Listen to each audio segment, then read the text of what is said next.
So we've got Mrs. Oviawe, June Oviawe on the line. A very good morning to you, madam. Good morning, Mr. Evans. Yeah, nice for having you on the show. Thank you. It's good Okay. to be on your show. All right. So you see that we have less than 75 days to go for Governor Godwin Obaseki's administration to roll away for the second tenure, 8 years now. And the issue of education in Edo State is perhaps one a big story that Edo people will not forget about. But there are some still, some gray areas. And I don't know, if you ask me, I would say, okay, let the governor come back for the next 8 years so that these gray areas can be fixed. But let's get your insight. What would you want to say will probably be your greatest regrets when you leave office tomorrow as far as education is concerned in those states? I think for me, for the last 8 years, we've worked really hard. We've worked very hard. We came into a system that was utterly broken. We didn't really quite know how we were going to do it. But to the glory of God, I think I've become more spiritual after all this journey.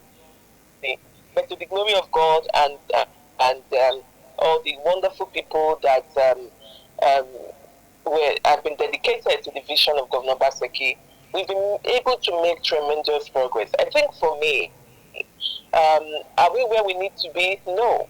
But have we moved considerably from what we met on ground? Have we made improvements? Absolutely. Absolutely. And you see that what brings me a lot of satisfaction and great joy is our learners, pupils and students in our public school system, how they've grown, how they've been nurturing, insisting that they must be treated as human beings. That a child is in public school does not mean they are invincible.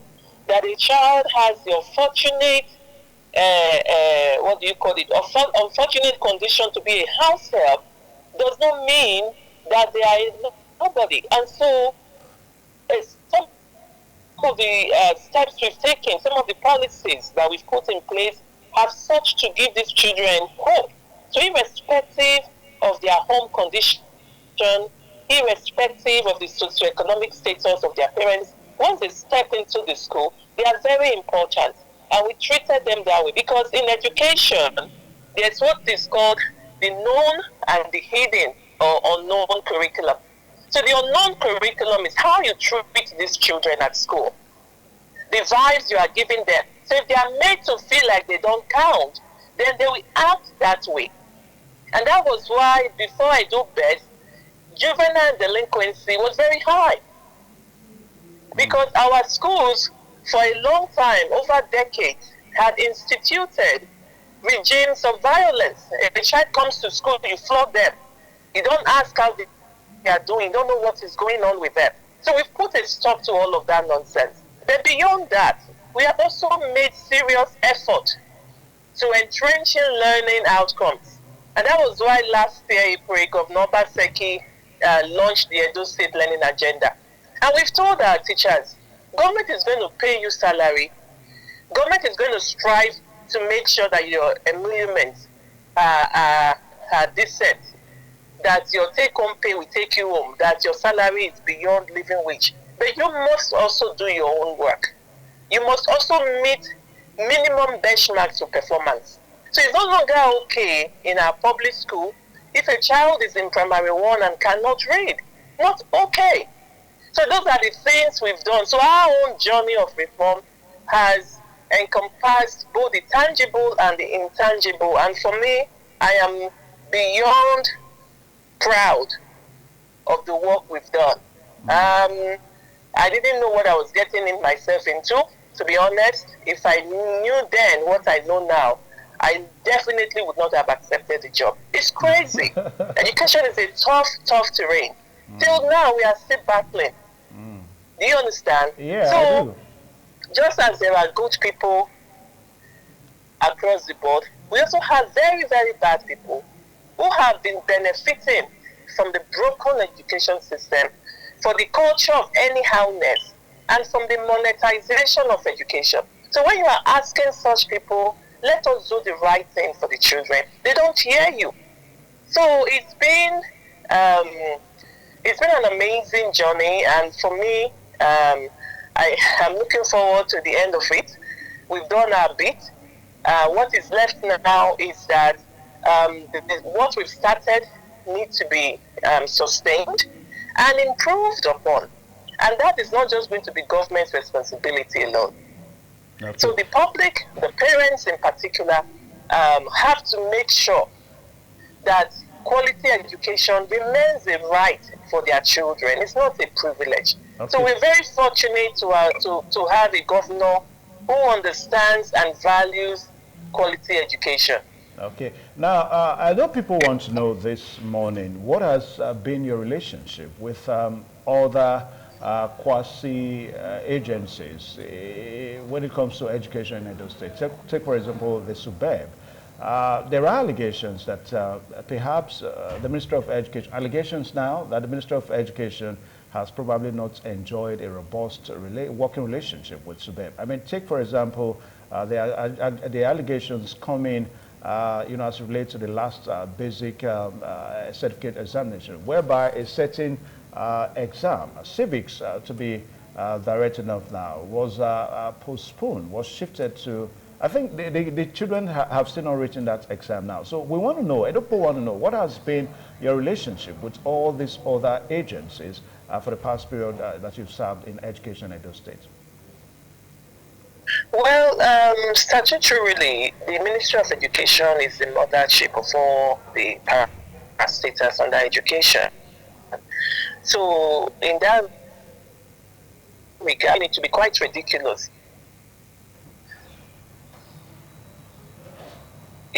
Agencies or parastatals under education. I mean, there's only one Ministry of Education. There's a Commissioner of Education. So, unlike other states like Delta, where you have 4 commissioners of education, which is crazy. I don't know how they are doing it over there. In Edo, we only have one Ministry of Education, one Commissioner of Education, and the various boards and agencies are set up for specific purposes. So part of my work as Commissioner of Education in the last 2.5 years is to clean up the entire sector. Is to bring in what is called organizational development. I started with the ministry. Ministry, know your work and stay in your lane. As a ministry, we are not an implementation agency. We are all about policy, standards and regulations. And then we examine all the learners, both public and private schools. So SUBEB has its mandate, managing basic education. SSCEB has its mandate, managing secondary education, and so also is the board of TVET. So if anybody is saying there are allegations that somehow we are not working well with SUBEB, I think those allegations are ridiculous. I'm a thoroughbred professional, so I mean, it's not and those things may be very different from reality. So I want to say very clearly that as Commissioner of Education, I know my role, I know my authority, I know my function, and I am working very well to ensure that we have a one system education sector, and that's exactly what we are doing with the strong support of His Excellency Governor Obaseki. Okay. As for the other question you asked, yes, for the first time, our exam system was under serious attack this year, and it was quite unfortunate. I didn't realize that when I came in as commissioner, I saw the lay of the land as regards exam malpractice and miracle centers. I made it very clear that I had no intention of running around doing a hide and seek with these miracle centers and exam malpractice merchants. So I wasn't going to go into any forest and be fighting anybody. I was going to understand what the loopholes were and close them. So the first thing was to start at the level of the ministry, close all the loopholes, and then move on to the private schools.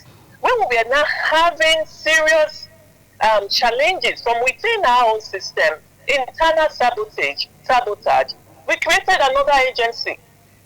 which is the Directorate of Educational Quality and Accountability. And thankfully, we have somebody there, the Director General, who is a thoroughbred educationist, with global experience and a no-nonsense by little money, little or large money. And so she's coming, Dr. Rosin Okosun has come in and is working with the ministry to clean up our private school subsector.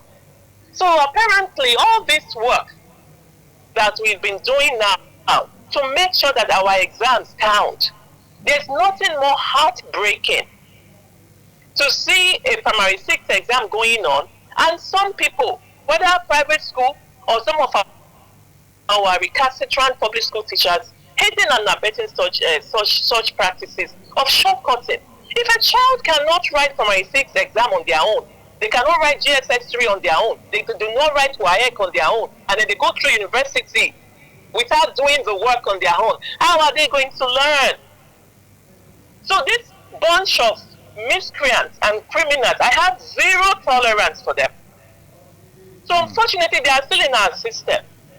But they are not going to win because we are already, we are taking very, very concrete steps to arrest that situation. And it is my hope that those coming after us, taking over from us in November, will continue on that path. So our exam was under attack. They tried everything to, what is the word I'm looking for, the market, create some confusion.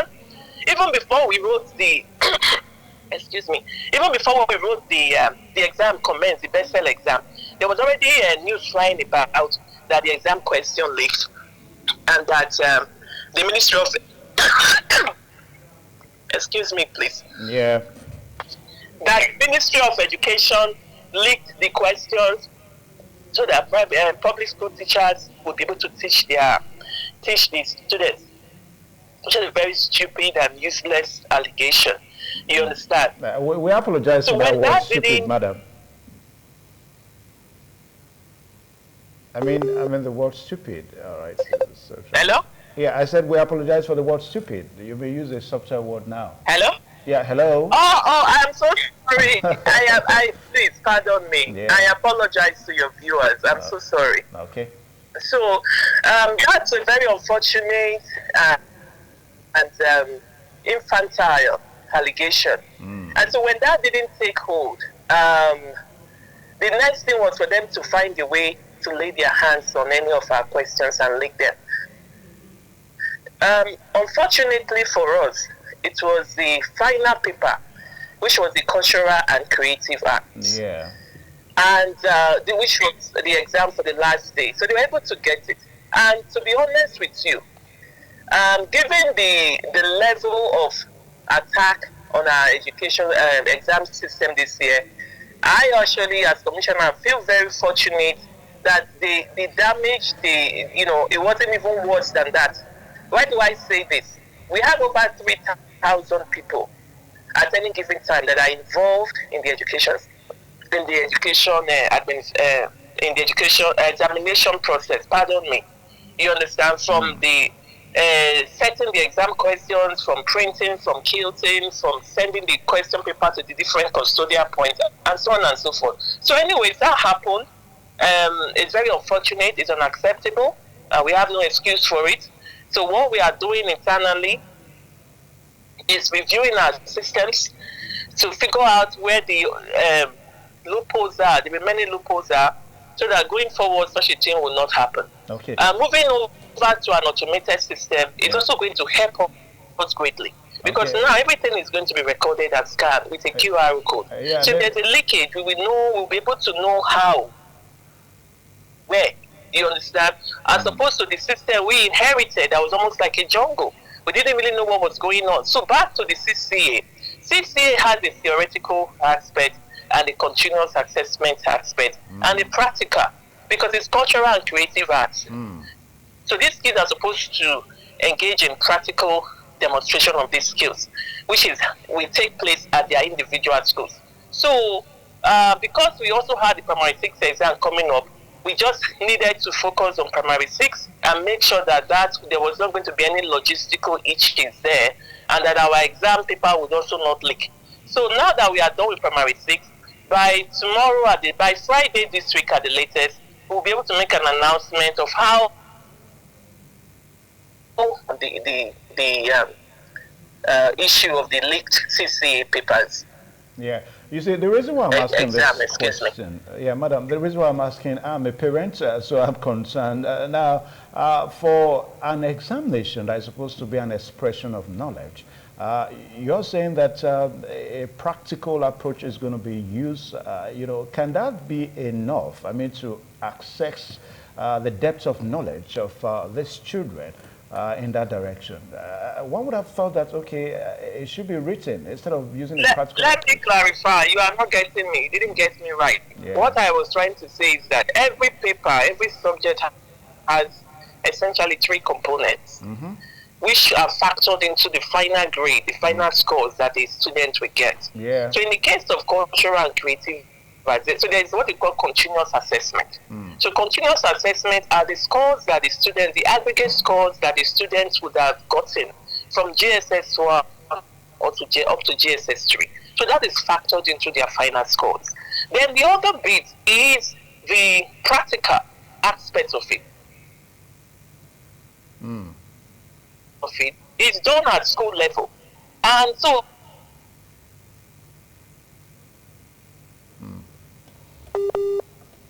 of the final exam. We're having connection. Yeah, just having connections problem there. All right, so Madam is going to try to call into the program. The program still this morning on ITV, whereby we've been speaking with the Honorable Commissioner of Education in Edo State, trying to look at some of the issues and some of the challenges that this government has been going through in the past few years, trying to rescue education in Edo State. We were trying to look at the last exam that students wrote, whereby a certain paper, that's the Cultural and Creative Arts, was said to have been cancelled due to allegations of the fact that the said paper was leaked. And students were told in school that the Ministry of Education, through various agencies, that we're going to organize a kind of an assessment to make up for that exam. And parents, we're not comfortable with that. So that was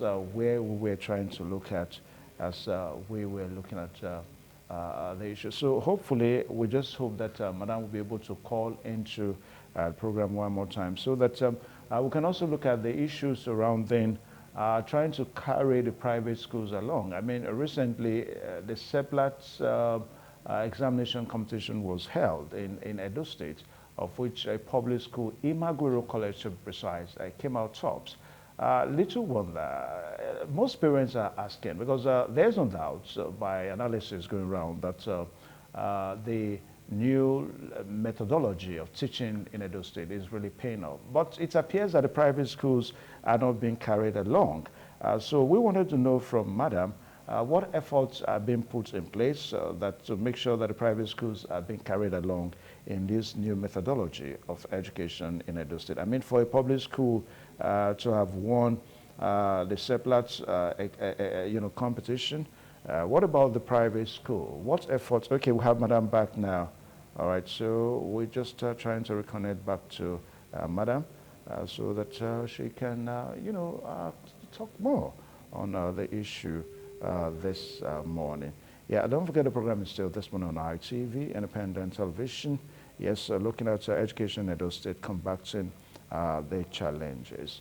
All right, so we just trying to reconnect back to her because we've got so many issues now. Now, the issue of some teachers being alleged not to have been captured in the 70,000 naira minimum wage is also an issue we need to ask Madam about.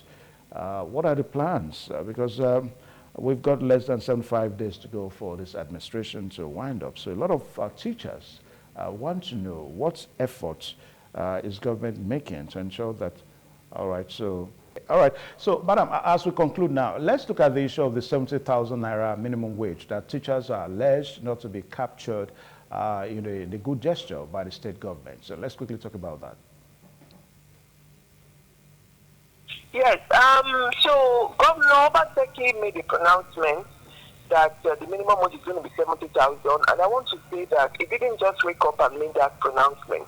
And before it was finally announced, there were several months of work by the budget and finance people to make sure can the government afford it. If government is going to be paying minimum wage of 70,000, where are they going to, where is the savings coming from? And how is the internal IGRO going to be increased to serve as that buffer? So all of that was done, and I'm happy to announce that as far as I know, because I've checked with our payroll office, because I also want to know what is going on with teachers' pay.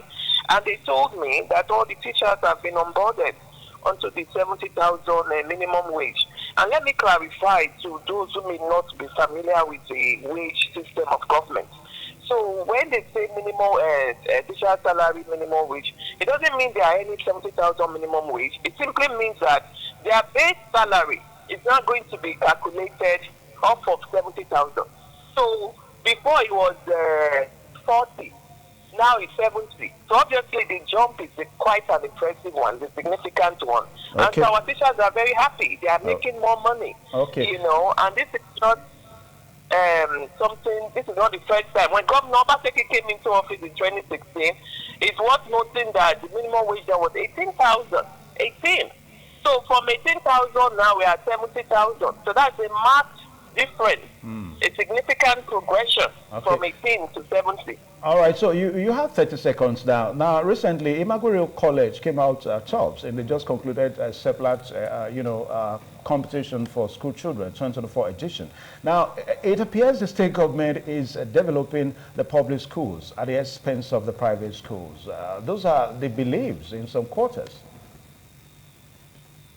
Not at all. In Edo State, the Governor Obaseki, it doesn't say private or public schools. It says quality education for every Edo child. And that is why the ministry, we have also been making very stringent efforts to ensure that there is a standard minimum for everybody, right? And then if anybody, any school, whether public or private, wants to go beyond that standard minimum, fine.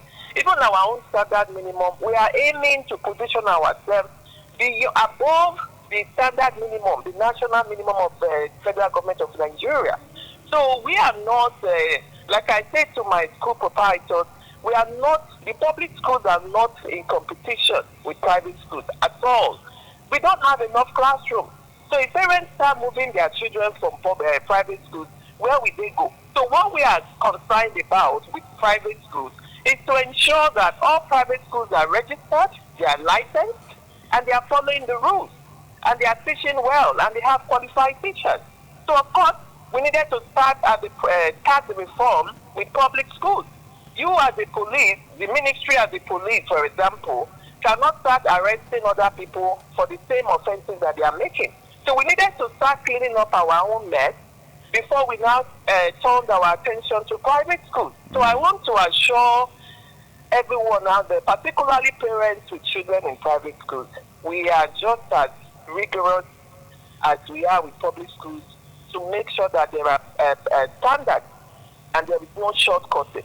Okay. So I'm very thrilled about what the girls at Imagwero defeat they recorded, and we are expecting more of our schools, public schools, private schools, to get on board. I mean, that's what the Edo State learning agenda is all about. Okay. And that learning agenda covers both public and private schools. Okay, so I want to say thank you. Must excel. Yeah, I want to say thank you. Hopefully, we hope to have you one more time on this show before you eventually leave sometime in November this year. Thank you so much, Madam, for joining the program. Thank you for having me, and thanks for your incisive questions. Always a pleasure to show up on your show. All right, thank you you so much, Madam. Bye-bye. All right, so, all right, thank Bye. you. All right, so that has been...